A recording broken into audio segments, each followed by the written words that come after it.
Hernan Martinez! Sino ka?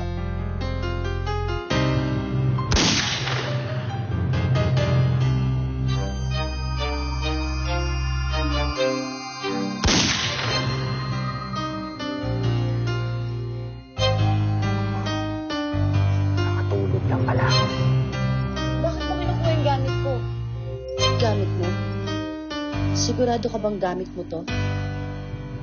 Gamit to ng anak ko.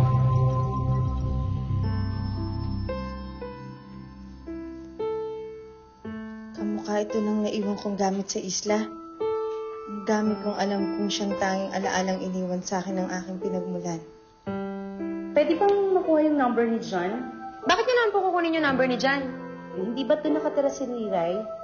Gusto ko makita si Riray. Gusto kong humingi ng paumanhin doon sa nagawa ko sa kanya.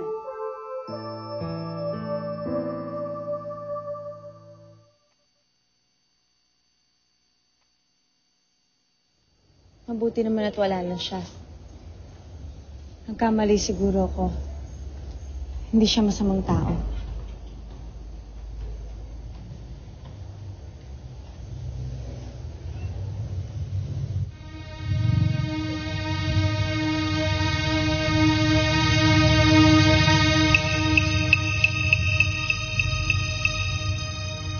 Anong kailangan mo? Magtatanong lang sana ako. May kilala ka bang pamilya Trillo na nakatira dito sa village nyo? Wala. Sige. Teka, sandali. Parang pamilyar kasi mukha mo eh. Nagkita na ba tayo? Hindi. Ngayon lang tayo nagkita. Sigurado ako doon. Sige.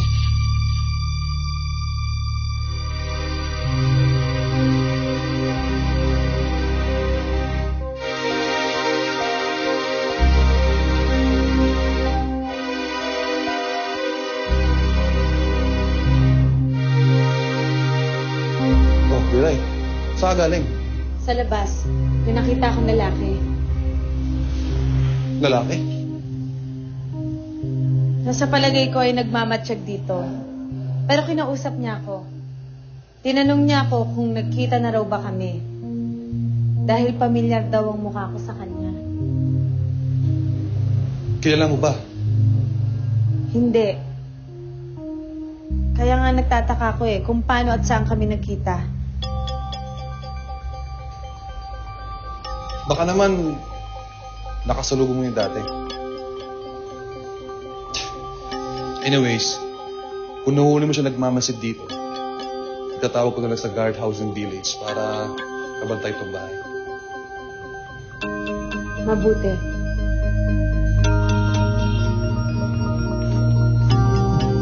Alam ko na nakita ko na siya eh. Pero hindi ko matandaan kung saan.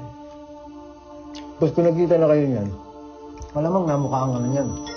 Ngayon, ang mas maganda niyan, siguro ba? Kami na lang ang mag-abang sa kanya. Tsaka tumira sa herna na yan. Yung pinakamaganda ng boat. Hindi pwede. Ako ang titira kay Hernan. Meron siyang atraso sa akin.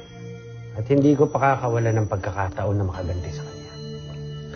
Eh, paano yung nakakita sa yung babae, boss? At kausap mo kanina. Eh, kung sakaling matuloy yung plano mo, boss, ha? May witness ka na kagad. Delikado yung boss. So, andun. Alam mo, ikaw, masyado ka nagmamagaling. Satsat ka ng satsat. Boss, siya may idea nun. Oh, bakit ako? Sinabi ko lang. Kayong dalawa, tumigil na kayo, ha? Huwag niyo nang problemahin yung babae. Dahil isasama ko siya sa mga plano ko kay Hernan. Sabay ko silang patatahimikin bukas ng gabi. Sabay, boss? Bukas na gagawin ni boss. Ito may isa lang kami na iniisip ni boss. Sip. Hoy, kayong dalawa, magsitigil na kayo. Basta bukas ng gabi, patay na si Hernan at ang babaeng kasama niya.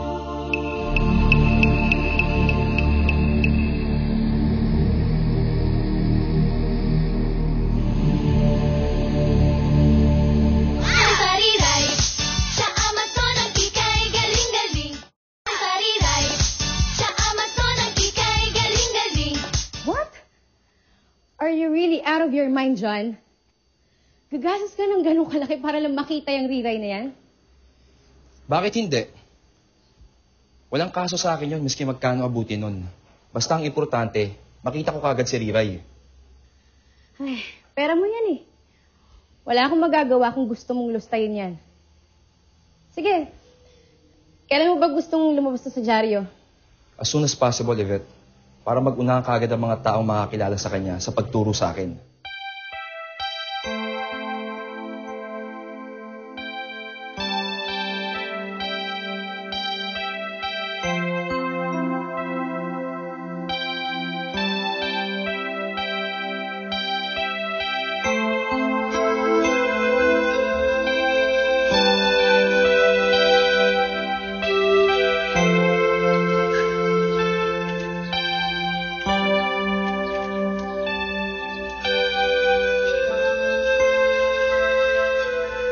Pasensya ka na, ang dami kong ginawa sa lab natin, kaya ngayon lang ako nakauwi.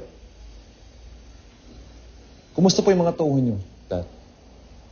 Nakagawa na po ba sila ng mabisang gamot na tatalo sa formula ng kalaban niyo? Wala pa rin sila nagagawa. Pero alam ko na kung anong gamot na tatalo sa kalaban natin. Kaya lang, di ko pwedeng kunin. Dahil meron na nagmamayari nito.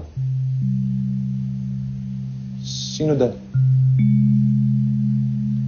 Huwag mo na itanong. Kamusta na kayo ni Jopay? Okay naman. Good. Respetuhin mo siya, iho. Tanda mo, di na siya iba sa atin. Kabilang na siya sa pamilya natin. Asawa mo na siya.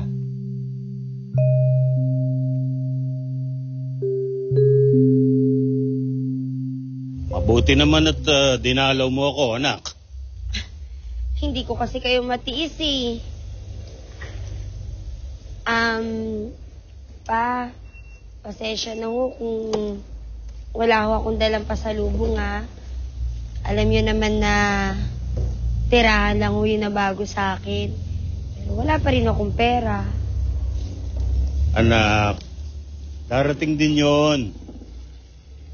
Kung titino yung asawa mo. O kumusta na nga pala yung walang modong tarik na yon? Huwag mong sabihin na hanggang ngayon pinahihirapan ka pa rin niya.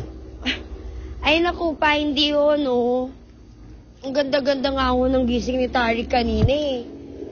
Tsaka, ang sweet-sweet ho niya sa akin. Sweet? Opo. Baka naman pinagtatakpan mo lang yun.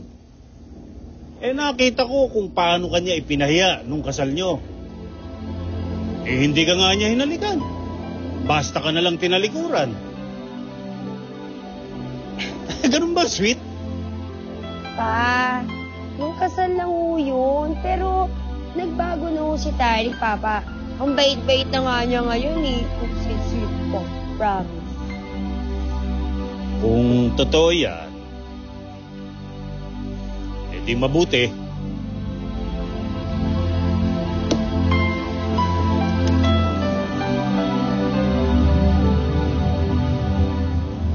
Mukhang wala na ang lalaking yun. Mabuti naman. Tiray, ano ginagawa mo dito? Wala. Nagpapahangin. Tiray, naalala mo ba pinag-usapan natin isang gabi? Tungkol dun sa pitang-pitang. Diba sinabi mo sa akin na wala ng pitang-pitang? Wala na nga. Hindi ko naman kukontra yun ang sinabi mo. Pero gusto ko malaman mo na mapagkakatiwalaan mo ako. Kung ano man ang meron ka, walang makikialam sa'yo dito. Gusto ko rin malaman mo na mahalaga ang bagay na hawak mo. Maraming buhay ang maililigtas nito.